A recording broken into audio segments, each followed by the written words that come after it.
Hello friends, welcome to my channel Fundamental of Pharmacy class. Today in this video I would like to discuss detection of spot in TLC. Now detection of spot after development of TLC chamber can be done by two ways. One is non-specific method and specific method or specific technique. First I will discuss non-specific method. In non-specific method, there may be two types of technique used. Non-destructive, that means whereas the sample after separation will remain intact, or destructive, whereas the this is used for analytical purpose, where just we want to know how many spots or sample are separated.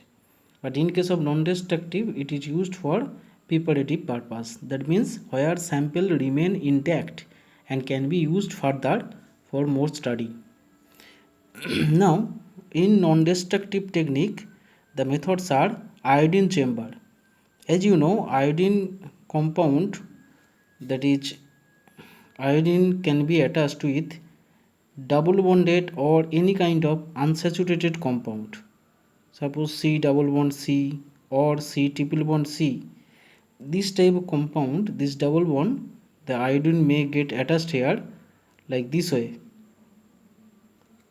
Okay, when reacts with iodine, this double bond, this pi bond just taken up by the iodine, and Ci this kind of bond is formed. But when sample is taken from the iodine chamber, again it is converted to C double bond C kind of thing. So it is non-destructive technique. Now coming to the UV chamber. Suppose your TLC plate, in your TLC plate, your sample gets separated like this way. If you put in UV chamber at 254 or 365 nanometer, then what will happen? This sample will be visualized as fluorescent if your material are fluorescent in nature. But if your material is not fluorescent in nature, in that time you may take TLC plate fluorescent in nature. So your sample non-fluorescent, it will come as a black spot like fluorescent stationary phase. Now another technique is used, that is densitometric method, where in the TLC plate the sample gets separated and lights are passed. So when this light will pass, it will it will check the depending on the opacity. So what is the concentration of this spot that can be detected as compared to the normal plate. So in the plate there is nothing, but here is something. So this concentration, by knowing the concentration, the density can be known. So it is depending on the density, the light opacity will vary. So this is the machine used, that is densitometer. Now I am coming specific technique, whereas your compound is known. Suppose your compound is tannin or polyphenol, then if you react with tannin with ferric chloride, it will give the violet color.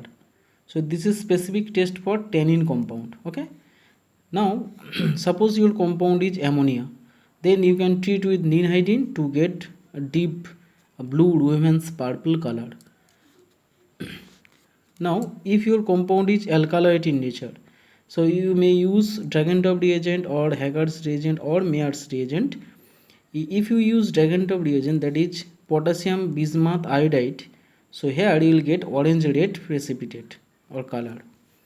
Next, if your compound is cardiac glycoside, it is treated with this is 1 2 3 4 5, so 3 4 3 5 dinitro benzoic acid. So now this compound in alkaline medium react with cardiac glycoside, mainly cardenolites, not react with bufadienolites. Okay, so it gives violet or blue color. This test is called Kiddie's test. Kiddie's test. Okay, now coming to the aldehyde and ketone part. If your compound is aldehyde or ketonic in nature, it is reacted with hydrogen, generally phenyl hydrogen. So what is the structure? The benzene ring with NH2.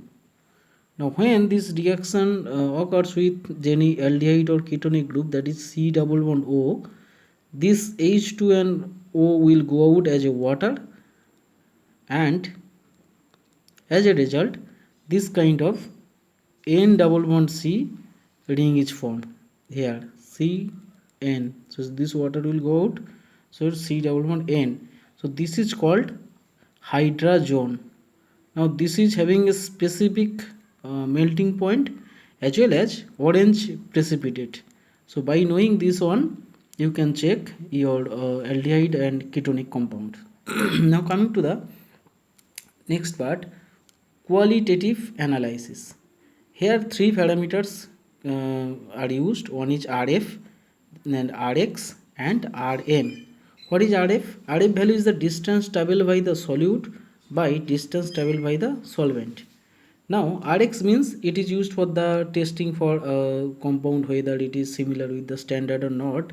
Here distance traveled by the sample by distance traveled by the standard compound. Okay. Now RM value, this is used for identification of homologous series compound. Okay.